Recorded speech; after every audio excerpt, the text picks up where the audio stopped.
everybody, happy Wednesday. It is exactly a week before students come into the classroom. When you're seeing this video, it will be a Labor Day weekend, which means I will have just taught my 2 days with students. And hopefully that went, wonderfully well. I'm sure it did. But I figured today, I actually just went out to breakfast with a couple members of my team, and then I had to pop in to do a few things. And since my classroom is basically ready to go, I even have my rugs here. My rugs have been delivered. It's basically ready. I thought I would kind of walk around the classroom, give you a little classroom tour, and also go ahead and link some of my classroom favorites. So over the summer, I made these 3 videos, 1, 2, and 3 classroom setups. And throughout those, I kind of talked about what I was doing and linked things as people were asking questions about them. But I thought today I would kind of focus on some of my favorite things and really try to link everything that I have in my classroom, all the freebies I use, where I got different things, and so on. I thought that would be helpful. Before I dive into that, I want to make one big disclaimer, and that is that everything I'm going to link, I'm going to mention a bunch of free stuff and just kind of mention where I got everything, but I think it is important to note that you do not need anything that I link down below, especially if you have to pay for it. You don't need anything like that for your classroom. This is my very first classroom right here. This is what it looked like when I taught in Las Vegas back in 2010. I had just moved out there. I didn't have $1 to my name, and I got hired actually in October. Actually, I think I got hired in September, but I didn't start till the very end of October because they had there was an increase in class sizes and they needed somebody. So I kind of grabbed all the kids. What they did is they actually brought their desks from their classroom to my classroom. So I had to set up a room without any desks or anything. I went and got the cheapest rug I could get. I remember calling my mom and dad crying because I was like, I don't even have a bulletin board. I don't have a calendar. So I think they gave me $100 at the time. And I went to some place like Michael's or Lakeshore, and I grabbed a little calendar set. And look, here's some pictures. This is what it looked like. And guess what? That year was great. You do not need any of this stuff. I have obviously been teaching for a long time now. I have accumulated and collected stuff for years. A lot of the furniture I actually brought in because my own children used it and now they grew out of it. So when I went back into the classroom, it was a perfect time to kind of bring it in. So I just want to make that very clear first. I'm doing this for informational purposes, not for persuasive purposes. Like I said, you don't need anything.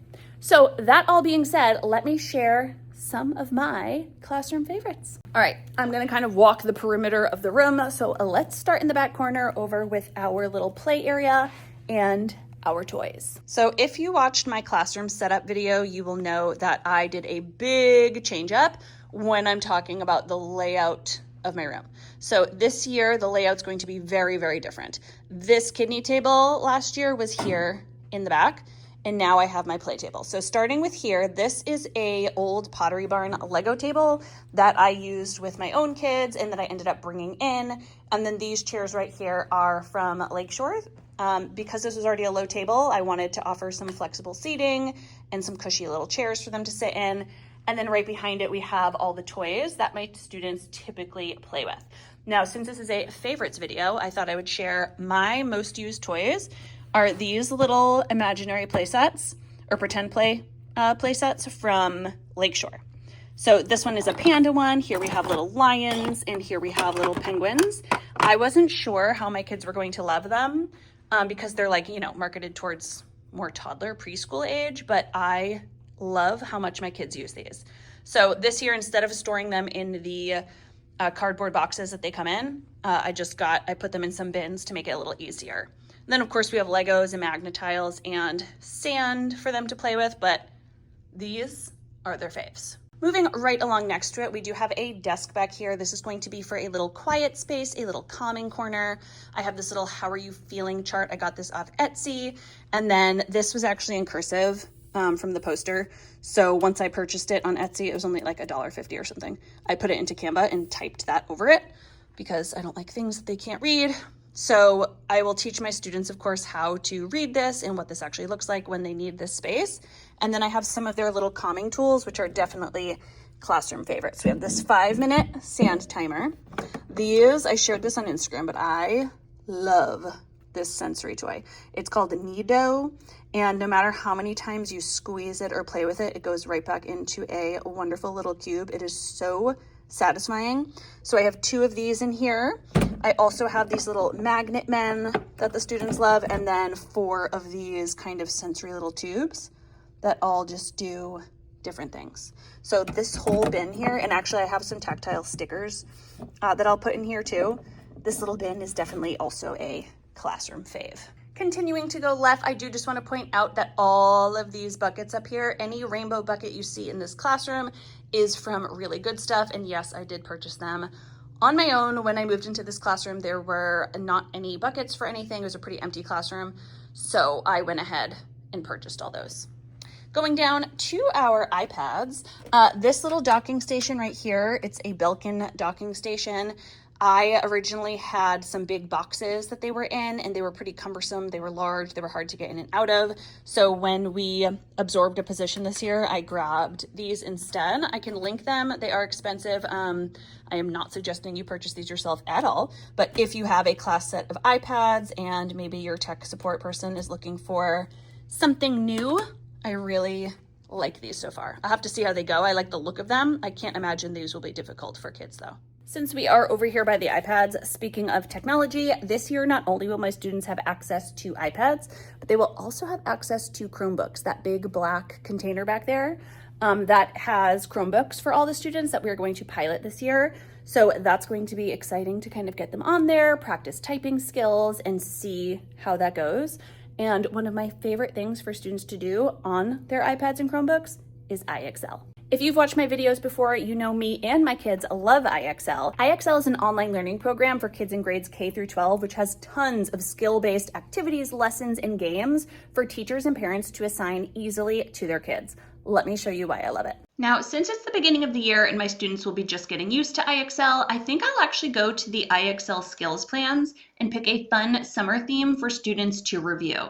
So I'm going to go down to the summer adventures and I'm going to click on kindergarten. And this way my students can get used to IXL's features while also reviewing some kindergarten skills before we dive into the first grade ones. Here you can see that we have some math skills as well as language skills, and I might go to count out stickers up to 5. And when I'm here, I want to teach students the different features that IXL has that are going to be great for them this year. First, we have the audio. Put 2 bluebirds in the picture. And then I'll simply show them how to complete this activity. So we will put 2 bluebirds up here and we will press submit. Again, we'll press the audio. Put 1 L in the picture. And then I'll also show them what happens when we get it wrong. So I'll put 2 here, press submit, and then I'll show them how it actually teaches them what they need to do. So it shows you the correct answer and it has an explanation. It also shows what we answered. So then they can go ahead and try it again. Got it. Here's another fun phonological awareness one that I would do with students where they listen to each word and they pick the 2 that start with the same sound. I really like to use these fun review skills so students understand how to use it before we dive into first grade skills. If you want to try IXL with your students or kids at home, they're actually offering a 30-day free trial for teachers and an exclusive 25% off for parents at home. Whether you are a classroom teacher or a parent at home, you can take advantage of IXL's core subjects like math, science, and language arts just by clicking the link down in my description. All right, moving from the back area to my small group table, I have these little wobble stools. I've had these since I came here. These are from Lakeshore, and I just like it as an alternative seating choice for back here at the small group with me. This chair I ended up getting off Amazon. It is not as great as it looks. It does look nice. It is not super comfy. It's very sturdy. This chair is a classroom favorite though. This chair and that chair. 2 Amazon purchases that I will link down below. Both were expensive. They were splurges. But this, I have a really bad back and it's actually having a flare up right now. So lumbar support is key for my desk chair. And then this chair is just so cozy for our read alouds. But back to over here, this is of course where we do all of our small groups. And this whole section right here is my decodables area. So all of my decodables are organized by what skill they are teaching, what phonics skill. We have review, CBC words, digraphs, and so on. And basically when a group comes back, let's say they are working on the floss rule, I grab one of these folders, and this is to go with the decodable book, The Hill, right here. This is our lesson plan, and this is all the student materials. Now, I have shared about this before. This is what the thumbnail looks like. I will link this video down below just so you can see exactly what is in these folders, but I just wanted to share that is what this whole area is for, and I have it nice and accessible to my back table. Now, in terms of a favorite, this little organizer right here. This is from Really Good Stuff, and I love it. Let me get a little closer. This is where I have all of the fun stuff we do in small group reading as opposed to just the decodables. We have our phoneme grapheme mapping mats, which I love. I have them for all different skills. We have poppets and witch fingers. We have, let's see, down here we have some cute little etch-a-sketches for handwriting. I have little lights for their fingers, bingo daubers. These are whiteboard index cards, so we can reuse them. I do a lot of sentence scrambles with these, whisper phones, and so on. So this is more of the tactile stuff. And then again, these are like, this is my CVC tray. So when my students are working on CVC words, I just pull this tray out, put it on my table, and we are good to go. Now, another little classroom favorite are these window clings. I shared this in my last setup video, but I have this set down here. It was all one set, but I separated them. And then the other colors over there. Now, these I just got on Amazon and they were so cute. I actually ordered a set for everybody on my team. I do see some peeling up right here. I just like put them up with my hand and just kind of went like this. I didn't use like a credit card or anything and make them stick really well. So I might have to do that. I also added these. Let me take you this way for a second. I also added them to this part of my window.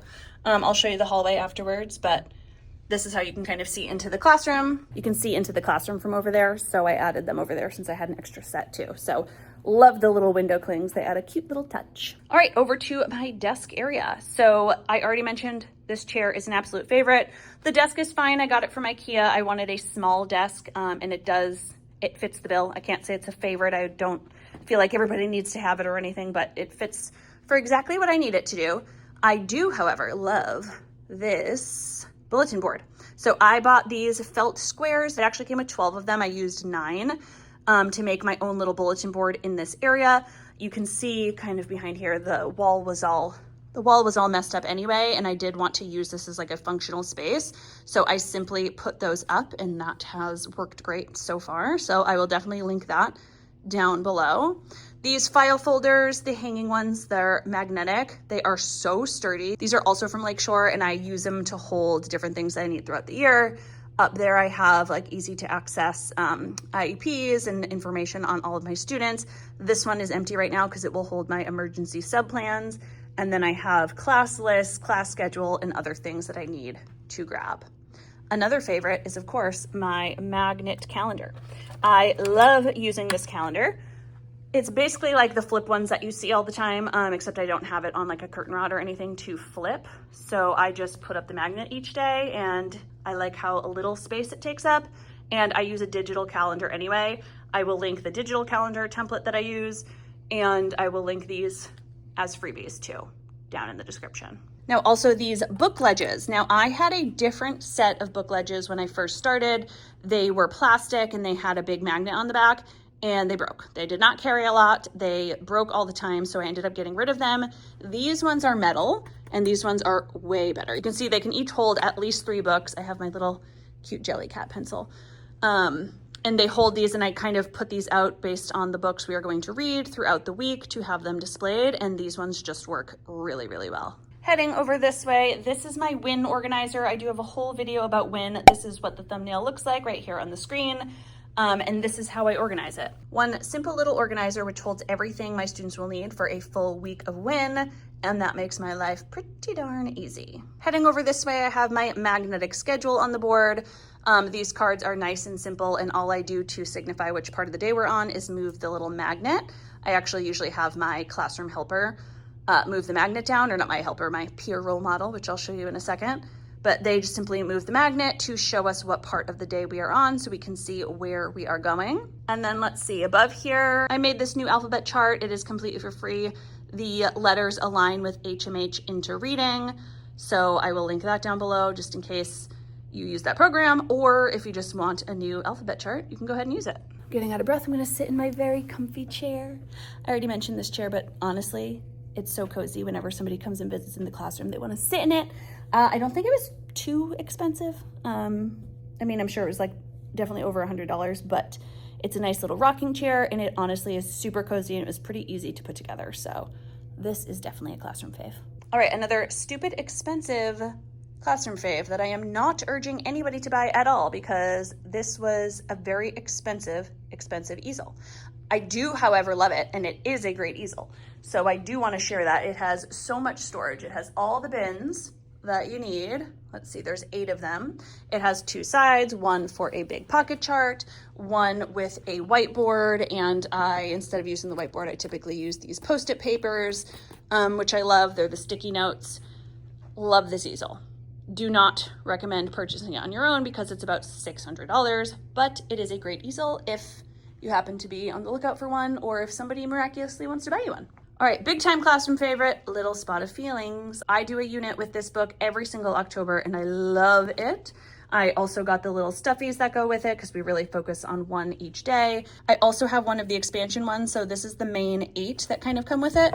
And then this one is a little spot for emotional regulation. It has like emotion coach, positive thinking, peaceful hands, sleepy spot. A little spot needs feelings, worry, and anger shield. So they have a ton of the little spot books, but those ones are some of my favorite. Again, more bins from Really Good Stuff. The top ones, these ones down here are from Lakeshore. I don't know if this is a classroom favorite yet, but these are my new building boards, the magnet boards for building words. So we're going to see kind of how that pans out this year. I think it's going to be great, but I have to wait to see if it's a favorite. All right, now we are over at the classroom door and I have a silly little classroom fave, but these cute little door stoppers. I have this little guy. Over here I have some cute little animals. My kids love to pick which one to put it in. We have a whale, a shark, a crocodile, and a couple little dogs here. But they're just a cute way to keep our door open. It's silly, but again, it's a favorite. Heading around this way, we have our classroom job chart. This is a freebie that I have for you. I will go ahead and link it down below. I do jobs and everybody has a job. Once a week we change it. I do not find that they are hard to manage at all. I simply teach them what their responsibility is. And then all I do on Friday is I take them off and I rotate them over one spot. I know some people have trouble managing it. So if you do, then this is not for you. But for me, I don't find it to be too difficult. So that is what we do. And it's how we show a little responsibility. Next to the classroom jobs, we have our whole new classroom library area. Again, this is a switch up from last year. So I wanted the library to be much closer to their book bins over here. So this way students can grab some books that they need. These are some of the smaller books that they use most often. And then these picture books get swapped out every single month with all of my picture books that I have over there. Those are kind of in monthly or themed bins and we rotate them out to keep it nice and fresh. This rug I love. I got it off Amazon. I will definitely link that down below. This little table is a new addition and I like that it can fit all of my little wobble cushions. And then for other things I love, I have a lot of these little stuffed animals. Most of them are from a brand called Merrymakers, and they're really nice quality. And then also last year I was gifted from my Amazon wish list these 2, the elephant and the dinosaur, and they are weighted stuffed animals, which is a great option for some of your friends that might need a little sensory input. Of course, we have our elephant and piggy set. Again, this was something that was my boys when they were younger, and it was perfect timing to kind of bring it along in here when needed. We have all of my task cards that we use throughout the year, some for math, some for literacy, and I just always store them in these little index card cases that work great for us. All right, moving along, we are almost at the end here. The next spot we have up is going to be my little sink area. Really over at the sink, I just have some stuff to organize all the materials. I have a lot of my crafts over here. I do have a little mini Keurig. If you followed my videos, you know that I was really excited to use it and not drink Starbucks every day. But alas, I drink Starbucks every day and maybe use that 2 or 3 times. So we're trying again this year. I have coffee, I have tea, I have all sorts of good stuff. I even have cute little mugs that will make me want to drink it so I don't buy Starbucks. So let's see how that goes this year. I did buy a cheap mirror here from Target. I think it was, one of the $5 dorm mirrors. And I made these cute little affirmations, the mirror ones. These are free that I will link down below. I also drew a little picture of Elephant and Piggy and it says, "I'm glad you're here," right above it. Very, very cute. I did also buy this new birthday display with the crayons, which I think is so cute. I think it was from Miss M's kindergarten. I will link that down below. And then yeah, as we walk on over, we are nearing the very end of the classroom tour. Down here, I just have a bunch of manipulatives. I have all my construction paper in here, math manipulatives. This one right here is an ELA cabinet. So I have all sorts of magnet tiles, my whole sound wall. I will link that down below. It's not up yet because we haven't learned the sounds, but it is all there ready to go. And then in here, it's the same thing, but for math. So all sorts of little math games and other things that I don't grab too often, so they like to be stored away. I was looking at the middle of my room. Really, it's just my desks. I do love these chair pockets. I have mentioned these before. These are from Aussie Pouch. They are super durable and nice and easy to clean over the summer. So that is a classroom favorite. The name plates and name tags, they already have their names, so I'm not going to show you them. I get those from Lakeshore, which I love. They are nice and sticky. So they stick the actual plate, and then you slide the name tag in. This is what they look like up here, just so you can see. So there you have one big classroom tour. Those are some of my favorite things from around the room. Like I said, I will link everything I mentioned. I kind of mentally made a note, and as I rewatch this video, I'm going to type it all down below in the description, just so you can easily find everything. And also, people will often ask for different things, and they're all spread out through videos, the links are. So now I feel like this will be a good place to have them go to actually grab, or at least have me go to grab the link that I want to share with them as they need it. If I missed something, which I'm sure I did, if I missed anything, please just ask me down below in a comment, and I will go ahead and make sure I get that link to you. And again, please remember, I am doing this for informational purposes, not persuasive ones. I do not care if you buy any of this stuff. I don't care if you look at this stuff and think it's all crazy and stupid and nobody needs it. You're probably right. You don't need any of it to be a good teacher and to have a great year. So all that being said, I do hope you enjoyed this video. We are ready to rock it here in first grade. We've got a new year ahead of us, and I'm excited to bring you along with me. So as always, if you enjoyed this video, please give it a thumbs up so I know. Make sure you are subscribed to my channel and click that bell. That way you're notified of every new video. See you in the next one. Bye.